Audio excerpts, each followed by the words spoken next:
This Summer League Futures edition of the NBA Gambling Podcast is brought to you by Circa Sports. Circa Sports is back with their Circa Survivor and Circa Millions contest. $14 million up for grabs. Get all the details at circasports.com. And welcome, everybody, to the NBA Gambling Podcast here on the Sports Gam Podcast Network. It is time to get into some of the offseason stuff involving games because free agency is basically over, and it is time to get into the Summer League action. They've played a couple of tune-up games, I guess you can call it, in the Summer League before they actually move to Vegas and do the official bracket, so to speak. But I'm joined once again by Lonte Smith, and we're going to go through some futures in the Summer League. We're going to go through the actual winners, potentially, of the bracket, who's going to win the championship. They have odds on that. And on top of that, we also have some MVP odds that tells you how degen the world is in 2023. I'm excited for it, going through Summer League MVP odds. But Delonte, how's it going? How have you enjoyed Summer League so far? Yeah, man, not bad. I enjoy Summer League more than the average person, obviously. So it's going good. I mean, a couple of blowouts, but some really good games. In fact, a good one going on right now that I'm looking at: Utah and Memphis. But yeah, man, it's been pretty good watching some of these guys who are projected to be, I guess, first rounders and go against the second round guys. And they're going a little bit. The second round guys are obviously going a little bit harder, trying to prove themselves. So yeah, interesting time. Good to watch, especially if you're a hoops fan.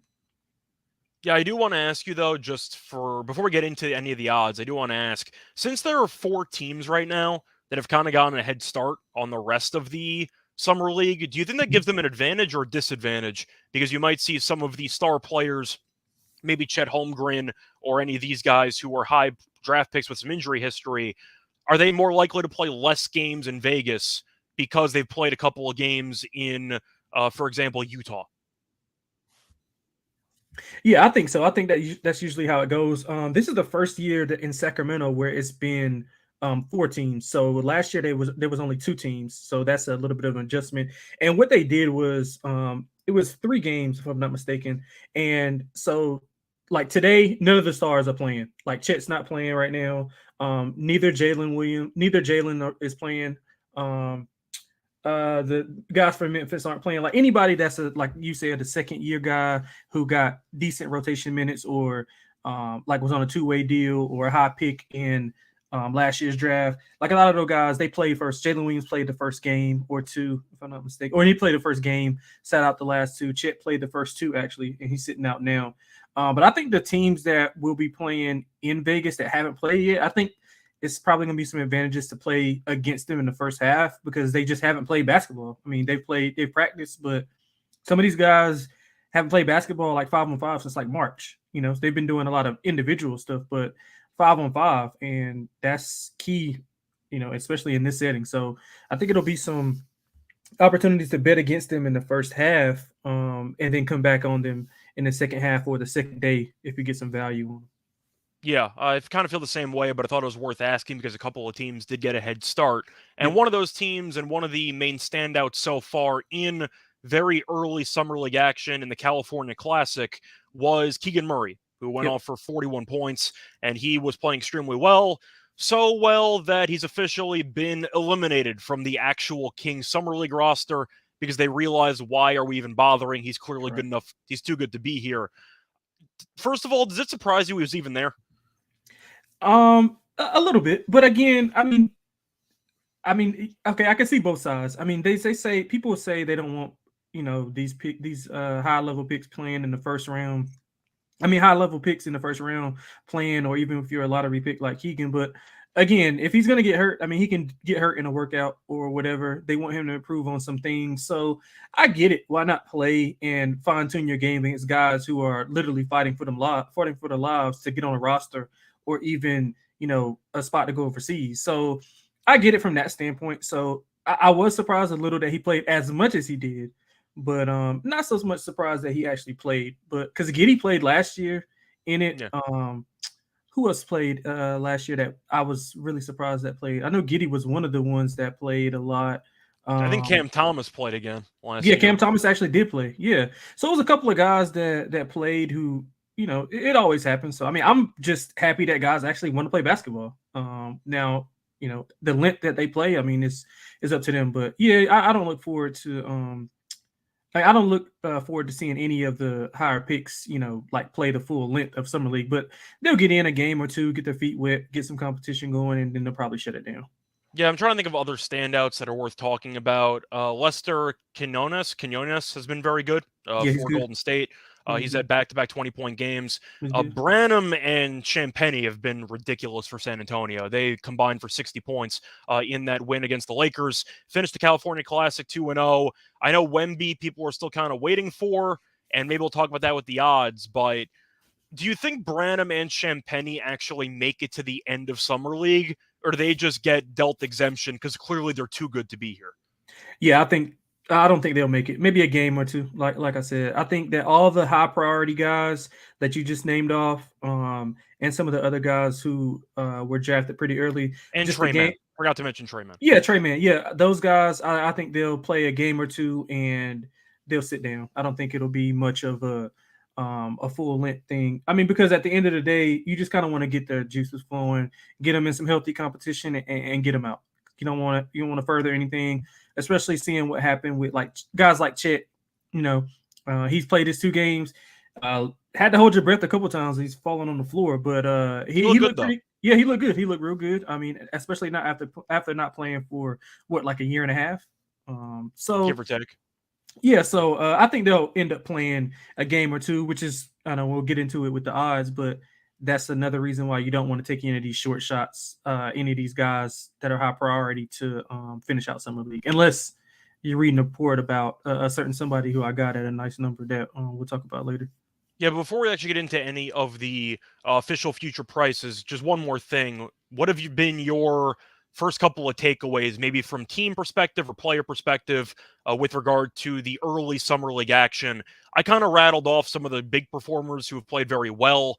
I did not mention Brandon Miller, who can't stay out of foul trouble. But luckily, they've gifted him an extra 5 fouls in Summer League, so he's been able to get through the games. But just to ask you, any standout takeaways that you've noticed for the first couple days?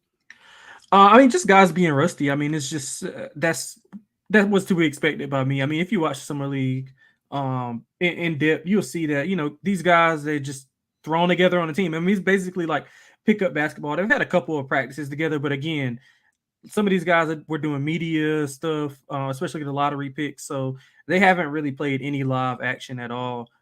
Just walkthroughs, 3-on-3, 1-on-1, and just like skill stuff to enhance their individual game. So yeah, just a couple of teams playing sloppier than others, but again, they settled down. Day 1 was a lot worse than day 2 and 3, so I think you'll see some sloppy play from those guys or from those teams early on in Vegas, and then it'll settle down and everybody will get back to playing, I guess, more free.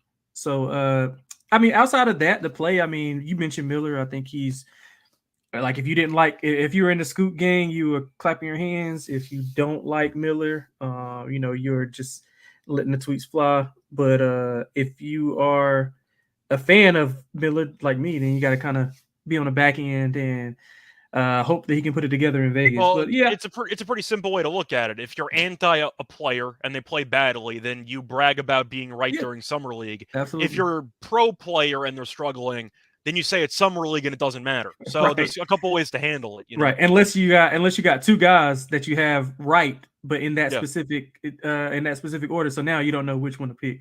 So it's best to just wait until the end to give out your proclamations of what you think happened over the Summer League. Pretty much, but those are the main takeaways I wanted to mention. I know everybody's quick on Brandon Miller's case. Not as bad of a start to a career in Summer League as Trae Young, which is the all-time bad start there, and I think he turned out okay. So it's a little bit too early to hit the panic button, but I was concerned about Miller's defense, and it does seem like that will be a piece of, I'd say, something that needs improvement, obviously, in the early part of his career. But anything else you want to add for takeaways, or should we just transition over into the future? No, not really. I guess we went through the guys, a couple of other guys who I noted that just briefly, I don't even have a touch on, but I thought Castleton's played well for the Lakers. Him and Hood Schifino, I thought they played well. Travion Smith's playing really well for the 76ers. They signed him. He should have been early second round, I thought, but whatever. He's performing really well. Like Kobe Jones for Sacramento, his role will get increased as Keegan's out. Dominic Barlow, man. I don't know if you got a chance to watch him. He's really good, athletic, big, rim runs. He can clean up on the offensive glass. He was really, really good. And leave it to the Spurs to have 3 prototypical big men, like old school big men on their roster. And they played really well. And also Keontae George is playing right now. All those guys have been playing really, really well. I was impressed with those guys. I saw a Zaire Smith sighting during the Sixer game today. I He forgot only about played, that guy. yeah, he only played 3 minutes in game 2, but he came in like within the first like minute and a half. He scored 5 points. So Yes, and he was the one who was traded for Mikal Bridges, correct? yeah. Okay, that's what I thought. Besides that, though, my boy Kenny Lofton Jr. has been showing out, so props to him. Hopefully he keeps playing well. But yeah, I don't really have anything else to add. So before we actually get into any of the futures and try to talk about some bets, do want to talk about our sponsor, Circa Sports. Circa Millions and Circa Survivor are back $14 million in great guaranteed prizes up for grabs. Circa Millions pretty simple. 5 NFL picks against the spread each week. It's a leaderboard system, so if you do better, you make more money, and you get the point. Either way, Circa Survivor is picking one team to win every week, but the one caveat there, it has to be a different team. You cannot pick the same team twice, so you can't pick the Chiefs 10 times. You got to actually be creative with it. But the last person standing wins, or if you get to the end of the season, then whoever's left does split the remaining prize pool. Usually a lot of money, a lot of overlay in that contest. But enter in Vegas, play from anywhere. Sports Gam Podcast will be out there last weekend in August. If you want to stop by and say hi to everybody, circasports.com for all the details, circasports.com. What would you do with the money if you won? I don't know about you, but I would celebrate by taking a long, well-deserved nap. What would you do with the money? I would probably that's a good question. Would you Breaking Bad it and just lie on a bed of money? Yeah, I probably do that, or either like go buy the biggest boat I can and like sell off for like a week or 2. Are you a boat guy? No, never been on one in my life. Until now, until you win the contest. So there you go. As Yeah. for Survivor, yeah, it's still very early. I'll wait to see if any injuries happen in preseason, but fading the Cardinals without Kyle is probably a good option for the first week. But other than that, though, once again, check out circasports.com for all the details for the Circa Millions and the Circa Survivor contest. Welcome back, everyone, to the NBA Gambling Podcast. Just finished going through some takeaways from early Summer League action. Now it's time to talk about the most degen bets imaginable, the future markets for the Summer League action, and to read off the odds. First of all, we are not trying to prank you. You can actually bet on who will win the Summer League Championship. So going through the odds that I have available, there are a lot of teams out there. I'm going to stick with the main teams. I'll go for up to 20-1, and then after that, we can talk about some dart throws. But the Thunder are the favorites because they have about 5,000 draft picks, and all of them seem to be good at 7-1. You have Portland at 9-1. You have Indiana at 10-1. You have Charlotte at 12-1. Detroit at 12-1. Houston at 12-1. Spurs at 12-1. In case you didn't notice, a lot of teams with bad records there because they got a lot of young talent. And you also have Spurs at 12, the Jazz at 14, the Grizzlies at 18, the Mavericks, the Magic, and the Kings wrap it up at 20-1. You have a lot more teams at longer shots. We'll talk about them in a second. But out of the short list I just gave, Lonte, what is one team, maybe one of the favorites, or I'll put it this way, what is the lowest odds you'd be willing to go on a Summer League title future? Yeah, so I like Indiana quite a bit. I think when we first talked, you mentioned Indiana as well. I messaged them out of the blue on Slack. We have, of course, a group chat for this podcast, and you were talking about going through all the rosters, and I basically just said, am I wrong for thinking Indiana's roster is kind of nuts? Right. And then you looked at it, and you're like, yeah, I definitely think they're really good. But they were my pick initially. Yeah, are they? Well, I don't want to take your pick. What odds are they again? They're 10-1. Oh, okay, yeah, so 10-1. That's what I got. No, you can give your case, but that's they caught my eye. So yeah, so one thing I look for in Summer League is decent second year guys, whether they be late second round picks or late first round picks who just didn't get in a rotation, and the high level picks that they had this year, and some of the guys who are maybe coming from overseas or maybe free agents trying to make a way for themselves. And I think that this roster, man, is like loaded with guys. I mean, obviously, when I'm going through all these rosters, I'm not even accounting for the second year guys. For instance, like Benedict Mathurin and Andrew Nembhard are both on this team.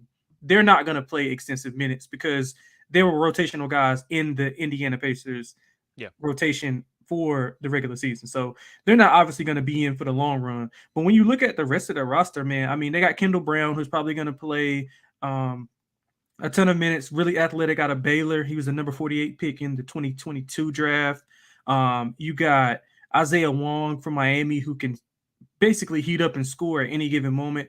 They got the second. They're getting every rebound, right? Right, because they got Sheboy. Right, he has a rebounding machine. And they got the second leading scorer in NCAA history in Darius McGee from Liberty. I'm pretty sure he's going to be out to try to prove a point. Well, he wasn't the second leading scorer. That was Davis from Detroit. Was it Davis? That was Antoine okay. Davis, Yeah, Detroit. McGee was still really, really good. Yeah, I'm mixing those guys up. Yeah, Darius McGee was the second leading scorer in the nation. Yeah, okay, so yeah, I was mixing those guys up. But either way, man, they got a great blend of guys. I'm not sure about the King kid from the G League Ignite. I'm not a big fan of his.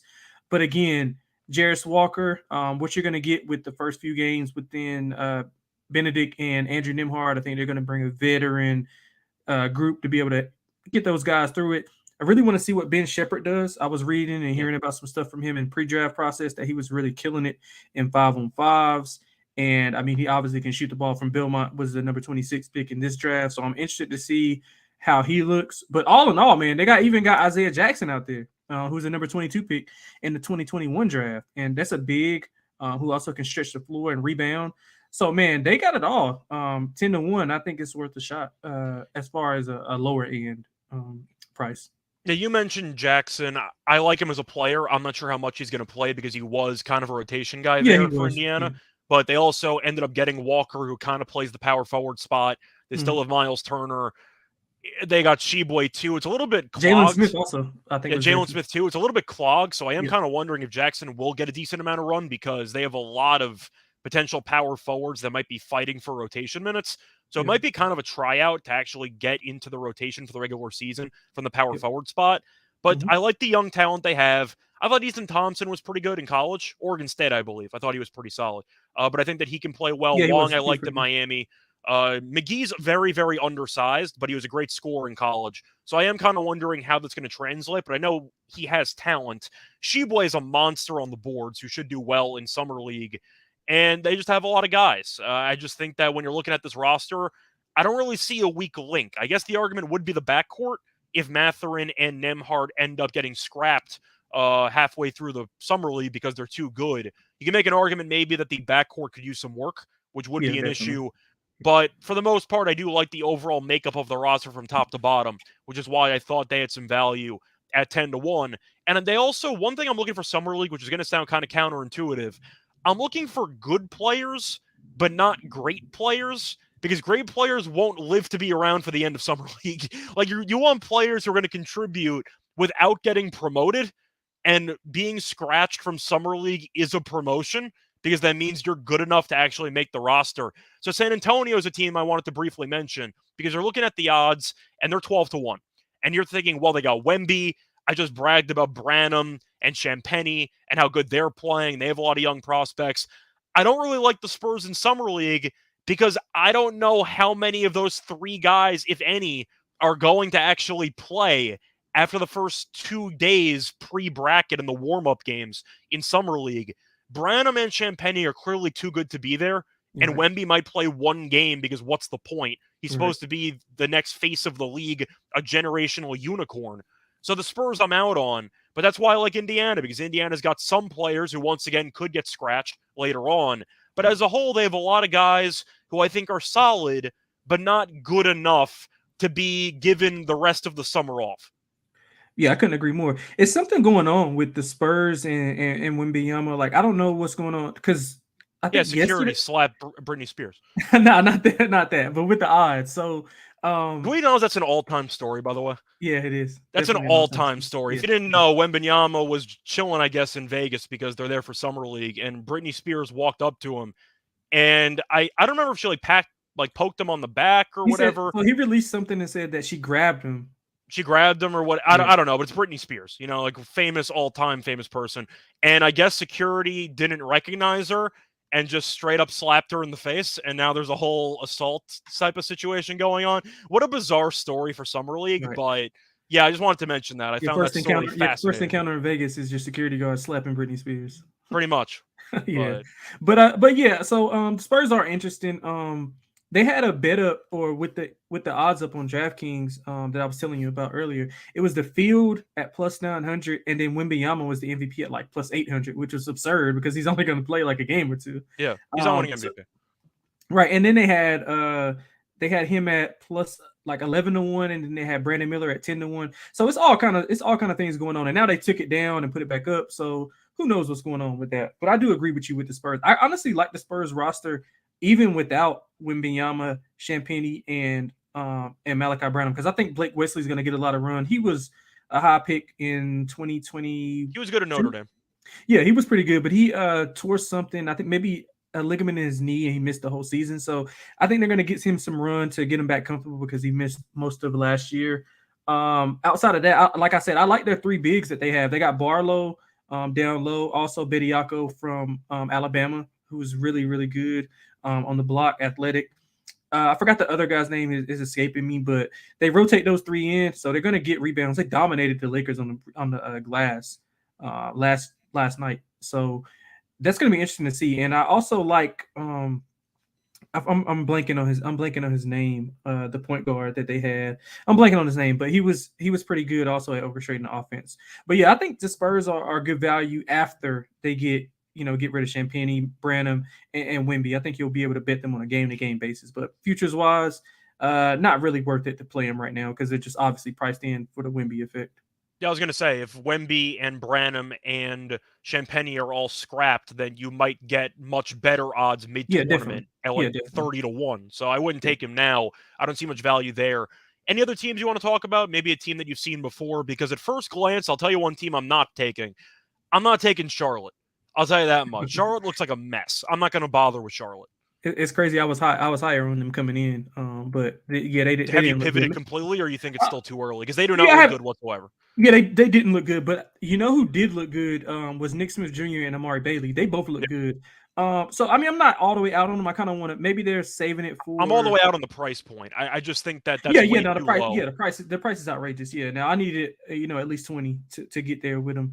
But they have a perfect blend of players. Like they have Najee, Kai Jones is playing really well on both sides. The two guards, like I mentioned, Nick Smith and Bailey, Book Knight, McGowan. They got a great blend of guys. They just didn't put it together for whatever reason. So maybe they can get it together here in Vegas. One team that I really like, actually two, I'll just mention the first one briefly. I like the Mavs at 20-1, man. We talked about a nice blend of talent. Their backcourt is probably one of the most electric backcourts in the Summer League. Jelly Walker from UAB, Mike Miles Jr. from TCU. Both of those guys, undersized, but can really score the basketball. McKinley Wright, I don't know if you remember him in the Colorado. Yep, Colorado. He can score the ball, really can shoot it. They got Lively on the outside. On the inside to protect. I like Miles Jr. at TCU. Yeah, love him. Yeah, love him. And they also got they're playing Jaden Hardy, man. They're playing Jaden Hardy, and from the reports, I think it was a beat reporter for Dallas was talking to Jared Dudley, and he was saying this Summer League is all about Jaden Hardy. So I even got him at some 18-1 to win the MVP. I know we'll touch on that later, but yeah, I think this Dallas team is really, really set up well to perform here. They got Omax on the wing to be a rim runner. He's going to be defending. I like Chris Silva. Braxton Key from UVA was really. I guess he'll work his way into the rotation. AJ Lawson, who was on a two-way contract with Dallas.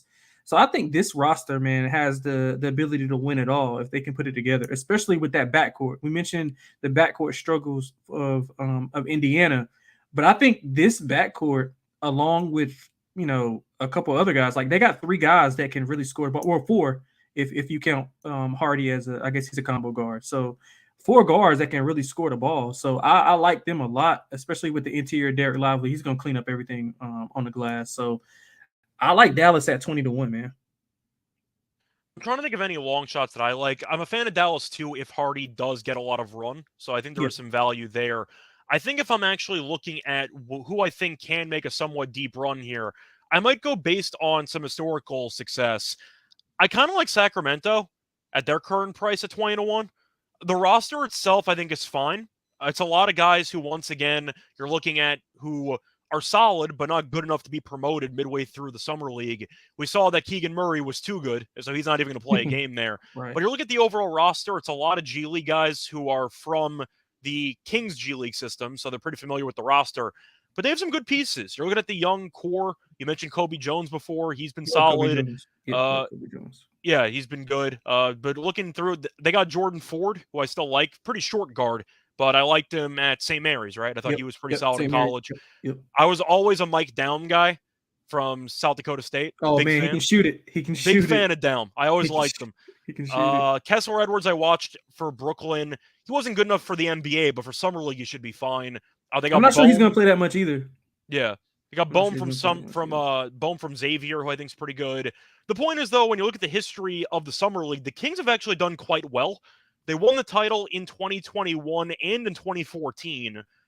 I believe they're the only, actually them and Portland are the only two-time champions of Summer League in the Vegas edition. So if you want to go for some historical success, teams that tend to do well in the Summer League and tend to take it seriously, I think the Kings are worth a flyer at 20-1. You have any thoughts? Yeah, I like the Kings. I like Kada from the big man. He's really, really good. I think he should make that roster. And Utah State, he was solid. Yeah, he's still solid right now, man. He had a double last night, if I'm not mistaken. He's playing really, really well. He just can't keep his shirt tucked in for whatever reason. It's always out.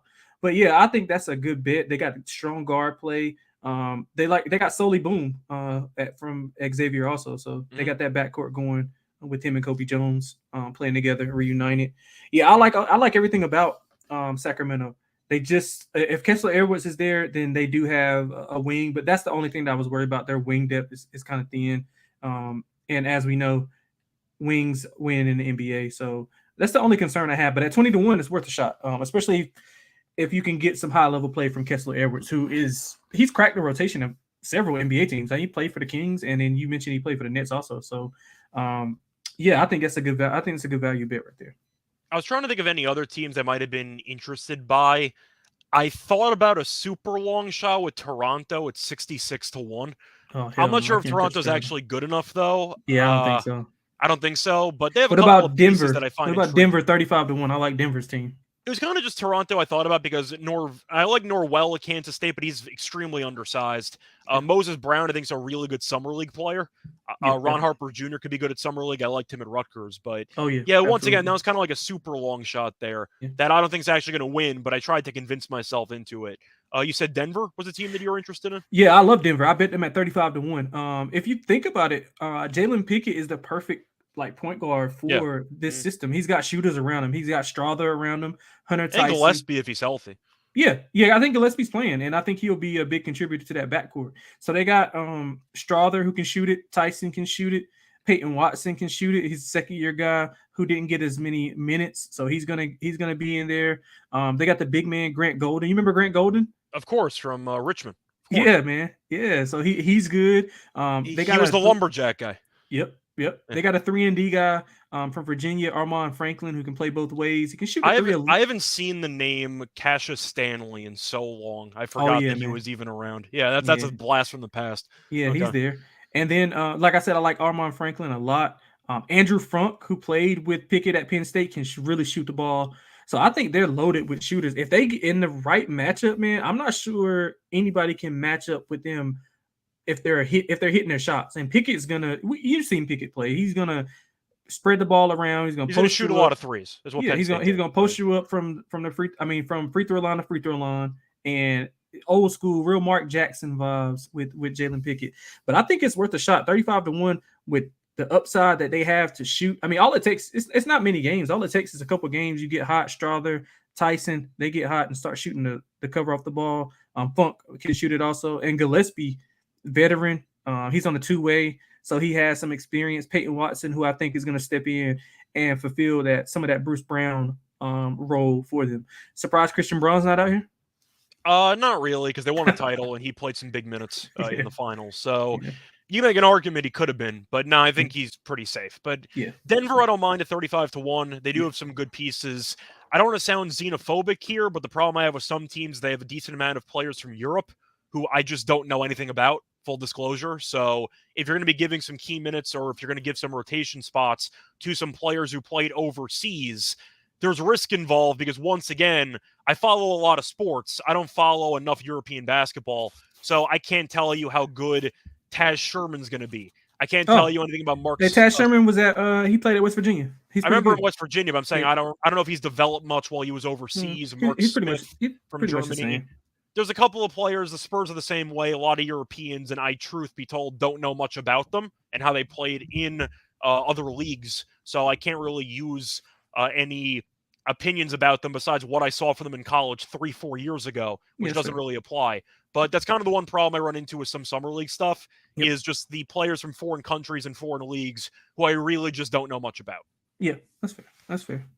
Any other teams you want to mention, or should we just move no, that's cool. I think we hit on a lot. I mean, we could probably go down the list and I can hit on every one, but I don't want to do that. So let's just we can move on to the MVP odds.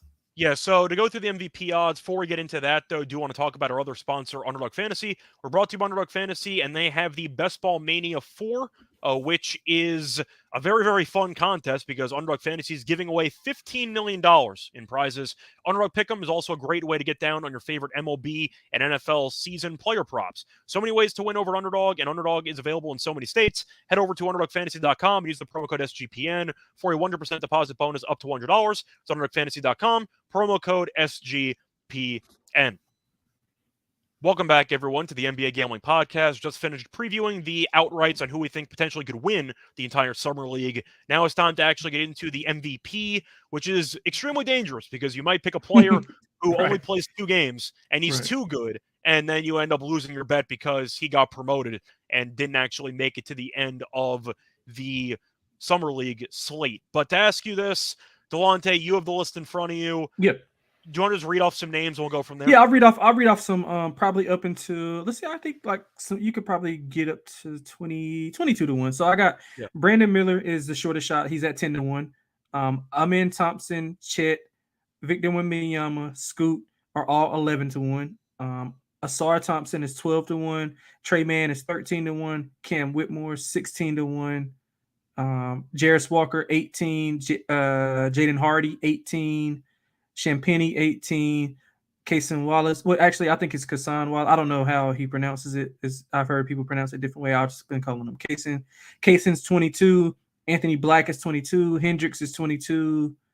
Hawkins is 22-1. Hawkins 25-1.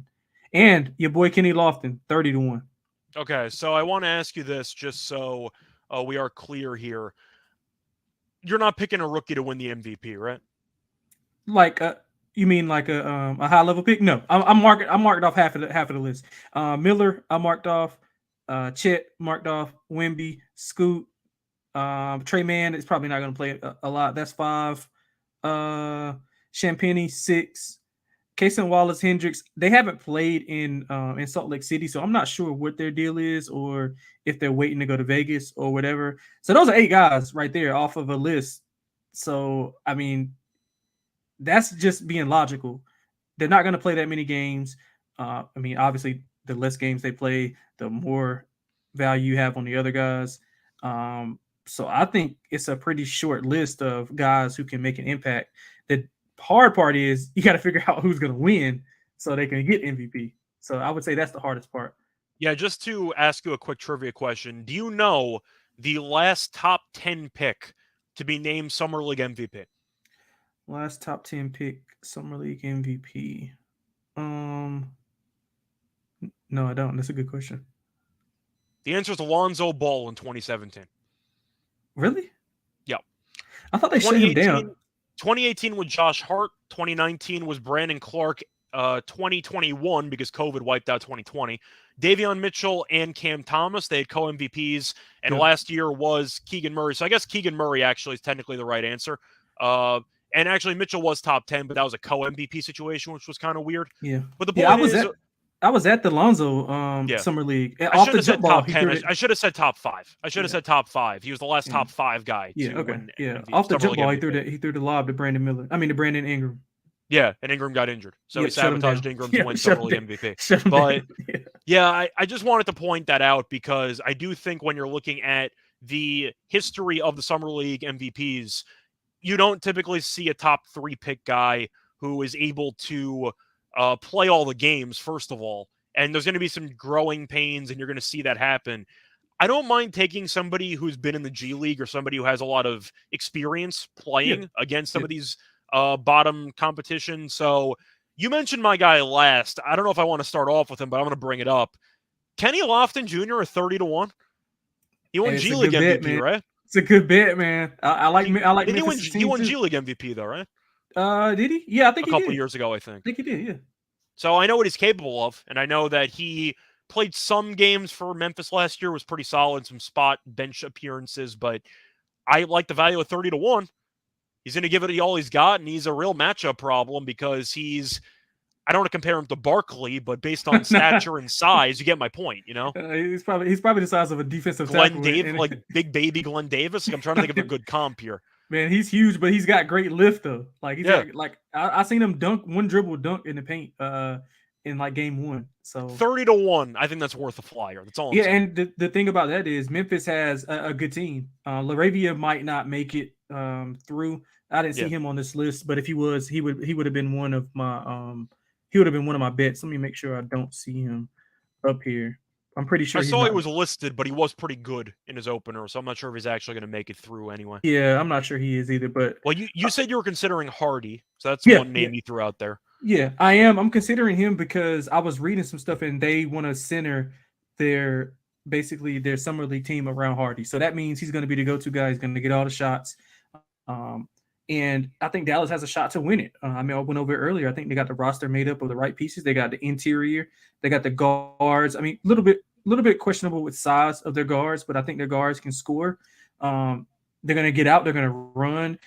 Derek Lively can probably make up for some of the. I got high hopes for Derek Lively. I know my I'm a Carolina fan, so some of my friends. I got faith in him in like summer league. I think he's a work in progress in the actual pros, but he should be good. I think I got a lot of faith in him, man. I got a lot of faith in him for to be like Walker Kessler-esque. Oh. Yeah, so I think he can be able to do that, especially on a good team like Dallas. But in this specific setting, I think he'll be able to block some shots, and he gets 10 fouls, so he can be ultra aggressive. You don't have to worry about that. That is true. That's a good point. Yeah, so you don't have to worry about that. Omax is really good on the perimeter. He also can rim run. He can defend 1 through 4, 5, depending on who it is. So yeah, man, I like Hardy to be able to get out there, get some shots up. He could probably average 25, 26 in this summer league. So I like him at 18-1. Real good value in my opinion. I know you mentioned Jaquez. I don't know if you have odds. What were the odds on Jaquez? Jaquez was 25-1. Are you pulling the trigger on that, or you were just tabling it? Nah, but I like Jaquez. It's just that I'm not sure how much Jovic is going to play, Nikola Jovic. Yeah. And he's been somewhat of the guy. Jaquez had that great first game, but he kind of came back down to earth. And, Jaquez is not the guy that goes out and tries to hunt for offense. He's pretty much going to let the game come to him. So that's the kind of guy that you don't want to bet to win an individual award because he's not going out there seeking it. I'm going at Hardy because I know for sure he's going to go and get his. He's going to have the ball in his hands a lot. He's on a younger team. He's going to be a lot of expectations are going to be put on him. So I wouldn't bet it, but I wouldn't be surprised if he came out and played really well. But he's not really a guy to go out and put up offensive numbers on a consistent basis. But a guy who I think that is capable of doing that on a consistent basis, or that's going to have a big chip on his shoulder is Cam Whitmore at 16-1. What do you think about that? I think it's interesting. I am wondering how careful they're going to be because of the medical concerns in the past. So we'll see how he does. It's interesting. I once again feel like I'd rather take some guys who are not fully rookies, who actually have gotten their feet wet before. And I feel like that's kind of how I'm going to approach it. Yeah. It is kind of interesting.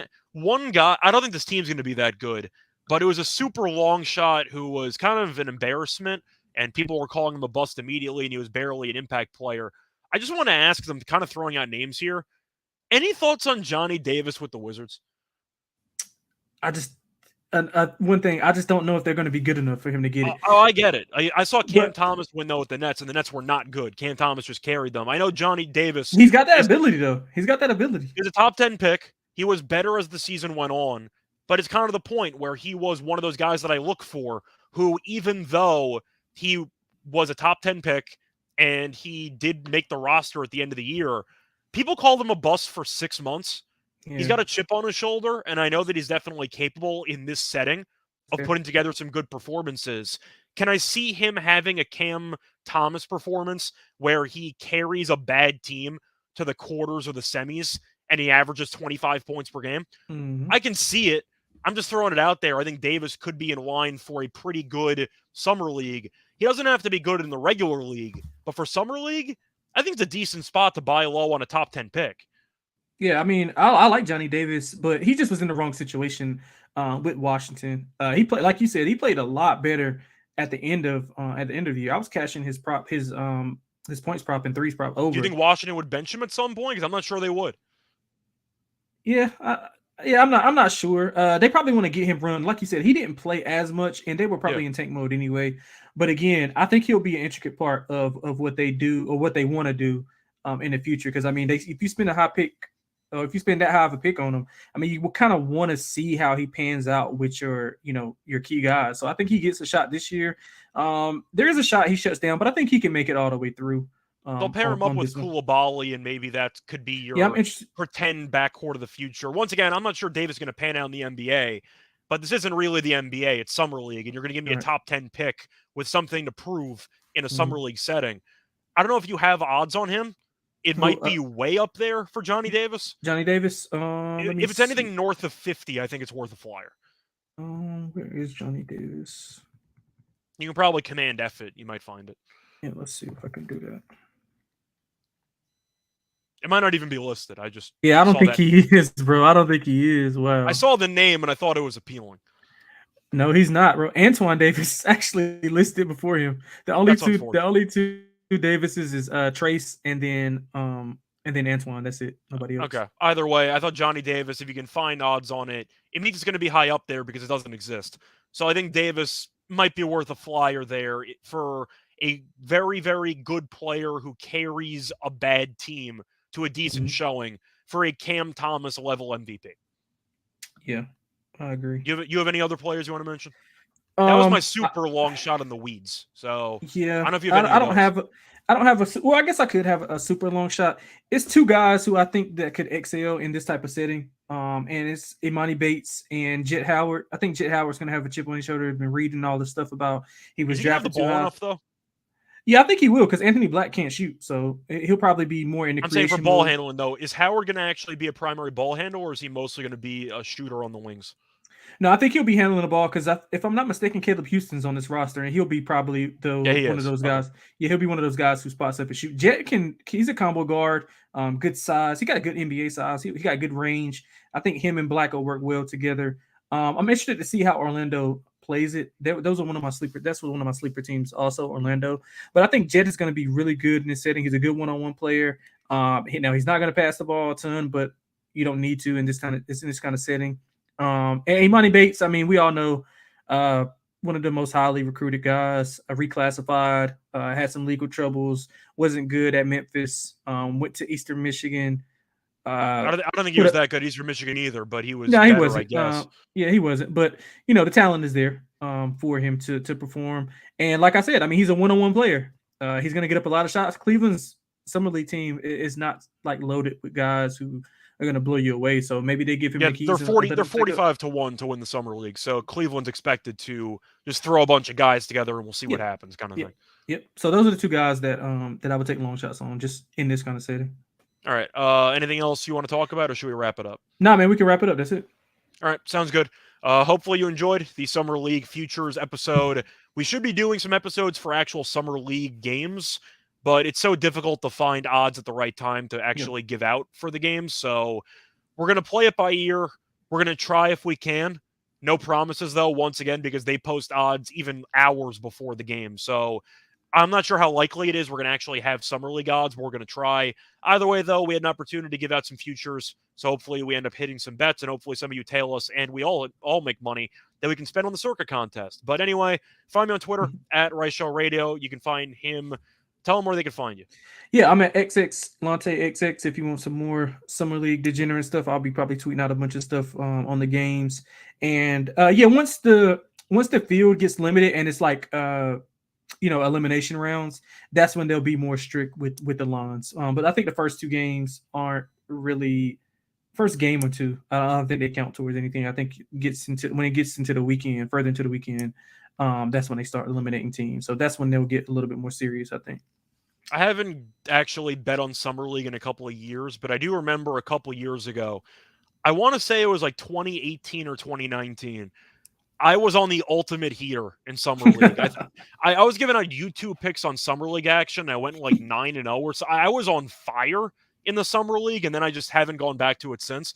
But it's going to be fun. Looking forward to it. I'm sure we'll play some bets. Maybe I'll mention something on Twitter. I know Delonte will. So if you do want some game picks and we don't have time for an episode, then make sure you follow both of us so you can get some last-second picks.